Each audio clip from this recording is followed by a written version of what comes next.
welcome to yet another movie review. This time, as you can probably tell based around how I'm dressed, it's It Chapter 2. And I thought to myself, what better way, I'm getting rid of this, I thought what better way to review one of my favorite horror movies than to dress up as the slow buddy version of him. I guess we can say B for effort and E minus for execution. I'm nowhere near as bad as some, but I'm nowhere near as the real thing. So a while ago I went to see this movie with a friend, and let me just say before I get into the actual review, and if you want to skip it I'll leave a timestamp somewhere around the video. The experience was freaking amazing. What I didn't expect was that they actually had a woman dressed up as her own take of Pennywise. It was really funny because she was just walking around the cinema and like mocking people. Like she could just walk up to you like full costume and just stare you straight into the eyes.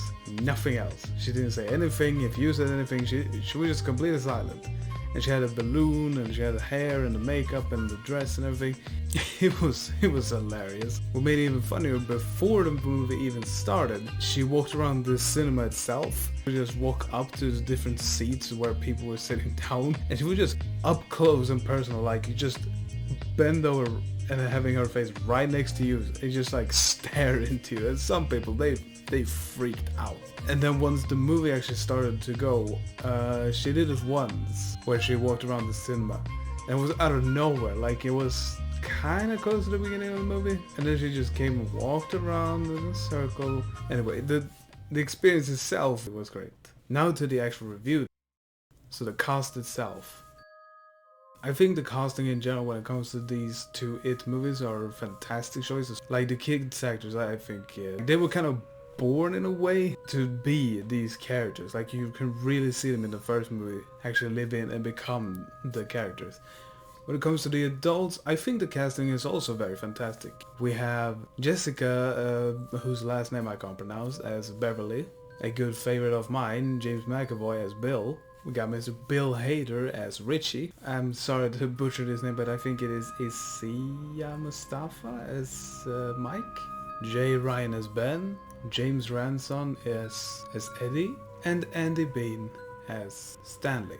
There are other casts as well, like for instance Javier Botet as the leper and the witch, Jackson Robert as Georgie from the first movie, Joan Gregson as Mrs. Courage, and Teach Grant as Henry Bowers. And of course the cast from the previous movie are also in the second one. And while the kids themselves are really great in the scenes where we actually do see them, they don't really get too much to do, and the things they do are more or less recap of like the first movie in case you never saw it, which I think is a nice addition. However, it is kind of unnecessary to do it like over and over again, like a repeat, which they do from time to time. The adults themselves do a really great job as the characters. There are some that have way more screen time than the others, but then again, seeing how many characters there is in this movie, it's understandable that they could only afford so much time for certain characters. The main guy that stands out is of course Bill Skarsgård as Pennywise. Even though I'm a huge fan of Tim Curry's Pennywise, and I will always be, I think he's way scarier because he is more realistic in a way, because he actually looks more like a believable clown, and therefore it makes him scarier, at least in my opinion. Well, Bill Skarsgård is more on the horrifying section of clowns, but he still looks on part. I absolutely adore his costume, and he acts like I would assume Pennywise would be, with his like mixture of kind of innocence with that slight creep value. His crossed eyes really acts like a very serious and scary clown compared to Tim Curry. The story itself. So the story takes place 27 years from the first movie, where we have Mike who stayed in Derry and the others who have moved on with their life. And it's up to Mike to bring them all together. And now they're coming back to finish it for good. There of course there's going to be some liberties taken because it's an adaptation and not straight from the book, because there's some things, even though I'm a huge fan of the book, but there's still some stuff that shouldn't be actually in the movie. And if you're a fan of the book or know anything about it, I think you know which parts I'm referring to. So while the story is great, it can tend to be a little bit slow from time to time because of the pacing. They kind of stop at just certain moments, and some moments felt a little bit unnecessary or maybe too long, like it didn't require all of this. They do tend to also repeat a lot of things in this movie, which just adds to the already long movie itself. And I don't think it actually needed to be around 2 hours and 50 minutes long. I don't really think that was necessary for it. I think there's a lot of things, or certain things you could just cut out completely without missing anything important, and you'll be fine watching the movie. The horror. So in terms of the actual horror of the movie, I would say this is way less scarier than the first movie. Like the first one, in my case, it got me almost 2 times with really good scares. And I don't really get scared of horror movies because I think they're way too predictable. Like you can just sense when the scare is actually supposed to happen. But in this, it never actually got me any time. They were just too predictable. Were the things actually scary that popped up? Not really. These movies don't really tend to have these scariest of moments, if you ask me.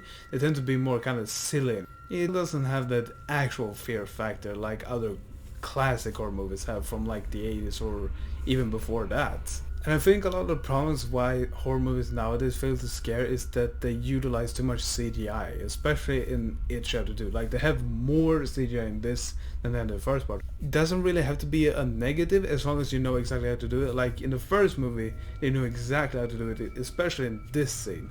I mean, I don't know about you, but that is just solid. However, in this movie, they have so many times where you can tell it's fake or it's too obvious for your brain to recognize it as being not of this world and like it doesn't really exist and it's like an add-on, you know, animated CGI and stuff.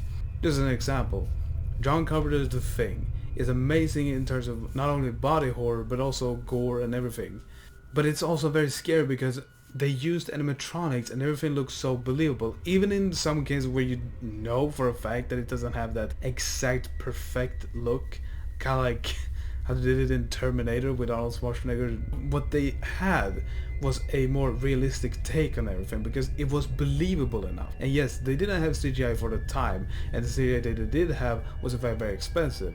It's funny how nowadays it's kind of the complete opposite, how CGI is more common and more cheaper, while practical effects are barely seen too much nowadays. And the practical effects you do see are either so brief that you will never notice them, or they are mixed in with CGI like they did with another movie, The Thing from 2011, where they actually had puppets and animatronics, but for some reason in the final product we get to see this. Would have been much cooler if we actually got to see like the old Thing, which was what they were going for. But instead someone decided, no, we need this CGI. If it had more practical effects, I think it would be way more scarier. As it is on its own, it's not really too scary, like at all. I think the poster, just that poster, is way scarier than the actual movie itself. Because the scares themselves are so goofy looking. Because they're obviously fake, but also the design on them, while interesting, they are still very laughable. So now I'm going into the actual ending, and so if you don't want to listen to it, you can skip right here to the timestamp I put somewhere around here. The ending. Knowing the book and also seeing the miniseries where they fight a gigantic spider, you would think that they would come up with something else for this, or something. Like the expectation for the ending was kind of big on my part to see how much different or how similar it would be to the others. While it does have the giant spider fight, they definitely did a pretty cool take on the actual spider. It's not actually like this. It's actually the spider, but also combined it with the upper body of Pennywise. How they defeat Pennywise was pretty cool. It is pretty funny when they first try it and everything goes to crap because Mike forgot that there was an additional page that they hadn't read on the whole ritual thing that you needed to do in order to defeat them. And in order to defeat them, they need to show that they are not afraid anymore, and they need to call them out that Pennywise is in fact a clown, a loser, making him scared and lack the power he needs. It is pretty charming when you see Pennywise go from this gigantic spider monster and then just ever so slightly shrinking down to a clown, and then just shrinking even more until it's more like a toddler with a gigantic oversized head. I like the final battle and the climax and everything. I don't think the ending is well executed enough because it also suffers from the horrible dryness and the dreadful length that this movie tend to have. Like, I think in terms of the length of the actual ending, I think the original did it a little bit better. And when the ending is happening and they're going to like wrap up and finish up everything, you know basically how it's going to end. You can definitely feel nearly every second. The ending is good, but it is kind of dry.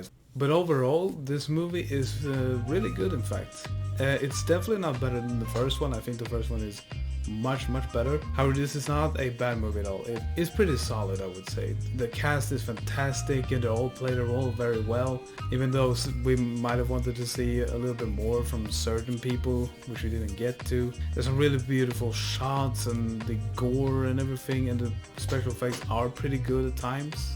And it definitely has a creepy factor to it. Not really too much horror, but it does have that creep factor to it. Overall, my general score of this movie would be a 7 out of 10, I say. Thank you for watching this review, and hopefully you haven't laughed too much over this costume. I tried my best. If you enjoyed this review, then please leave a like. It really helps me out to know that I can continue doing this series that I really like doing. And also, if you haven't already, hit the subscribe button. And yeah, thank you again for watching. Now it's time to go get rid of all of this.